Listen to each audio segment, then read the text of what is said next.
দেখলাম কোথায় হয়েছে, এই তো জবা ফুল আর মালা করে নিয়েছি কানে এরা।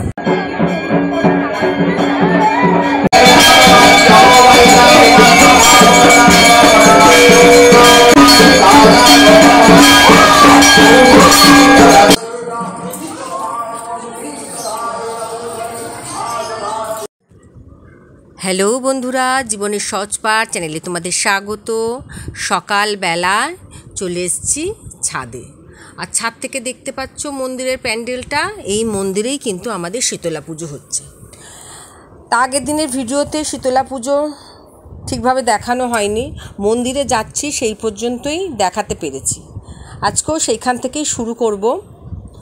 আর তার আগে তোমাদের সকালের রৌদ্রোজ্জ্বল আকাশটা দেখিয়ে নিলাম। আর ভাইজি আর আমি দুজনে মিলেই গাছের কাছে চলে এসেছি।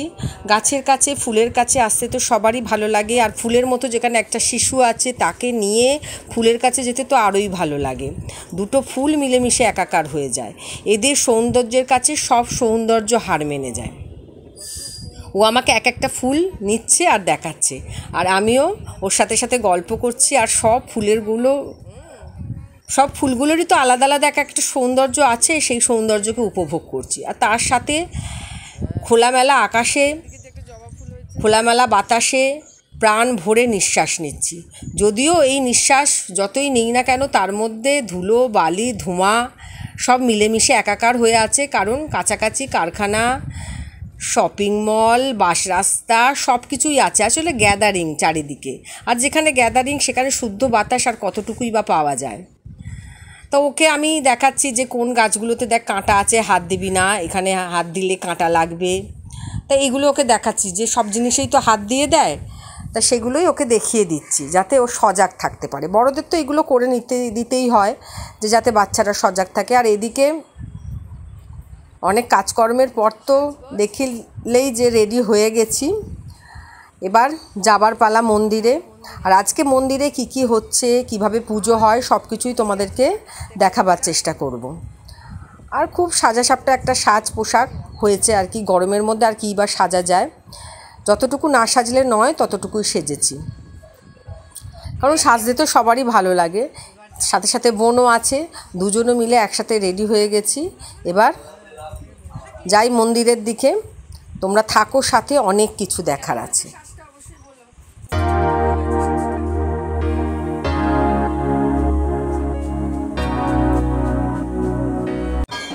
চলে এসেছি মন্দিরে। দেখো কাঁসর ঘণ্টার আওয়াজের মধ্যে দিয়ে মন্দিরে প্রবেশ, চতুর্দিকে যেন একটা পুজো রব। আর এখানে আমাদের মাকে কতটুকু দর্শন করাতে পারছি দেখো, কারণ চতুর্দিকে লোকে পরিপূর্ণ, তারই মাঝখান দিয়ে যতটুকু মাকে দেখাবার ততটুকু দেখাবার চেষ্টা করেছি। এদিকে বন্ধু বান্ধবদের সাথে দেখা, তারপরে কাকিমা, জেঠিমা, কত কি, আর তাদের সাথে প্রাণ খুলে কথা বলা, পরস্পরের সাথে কুশল বিনিময়, এগুলো মনকে অনেকটা ভালো করে দেয়। অনেক কিছুকে ভুলে যাই, সেই পুরনো স্মৃতিতে ফিরে যাই। কবে কি করতাম, কিভাবে পড়াশোনা করতাম, কিভাবে কলেজে যেতাম, কি করতাম, সেই পুরনো স্মৃতিতে ফিরে গেছি। তার সাথে সাথে আরও যারা নতুন এখানে এসেছে, মানে তারা বাড়ির বউ হয়ে এসেছে আমাদের পাড়ায়, তাদের সাথেও কত কি কথা, তাদেরকেও জানাচ্ছি যে আমরা এই করতাম। আর সাথে সাথে আমার ভাইজি লেজু, সেটা তো আমার সাথেই আছে। আর দেখো কেমন দেখছে আর হাসছে। আর এদিকে মন্দিরের দৃশ্যটা তোমাদের দেখাবার চেষ্টা করছি। এই ঢালা দালান, আর ওই দিকে মন্দির, আর এই দালানেই না পরের দিনকে ভোগ খাওয়ানো হয়। আর এইদিকে দেখো আমাদের শিব মূর্তিটা দেখো ফুলে ফুলে ভরে গেছে, বাবা ভোলানাথ। এদিকে হোম হচ্ছে, হোম যজ্ঞ খুব নিষ্ঠা সহকারে এখানে হয়, খুব সুন্দরভাবে পুজো হয়। পুজো সকাল থেকে রাত পর্যন্ত, মানে সন্ধ্যা করে যায়, রাত নয়, রাত্রিবেলা না তরজা গান হয়। তাই সবাই বসে সেই পুজো খুব মন দিয়ে দেখে। আর এদিকে দণ্ডি কাটা, প্রচুর বউ মেয়ে যাদের মানসিক থাকে ঠাকুরের কাছে, তারা এইভাবে না দণ্ডি কাটে। আমাদের এই যে বাড়ির পাশেই, সেখান থেকেই দণ্ডি কেটে কেটে সবাই যায়। এখান থেকে দাঁড়িয়েই আমরা দেখি। আর ওই দেখো আমার বাপের বাড়ির ওখানে সবাই দাঁড়িয়ে আছে। আর ওই সমস্ত রাস্তা না আমরা এক একটা বাড়ি থেকে সবাই মিলে জল নিয়ে সমস্ত রাস্তা ধুয়ে দেওয়া হয়, যাতে এই প্রখর গরমে রৌদ্র তাপে তারা তো রাস্তার মধ্যে শুয়ে শুয়ে মন্দির অবধি যাবে, যাতে তাদের কষ্ট না হয়।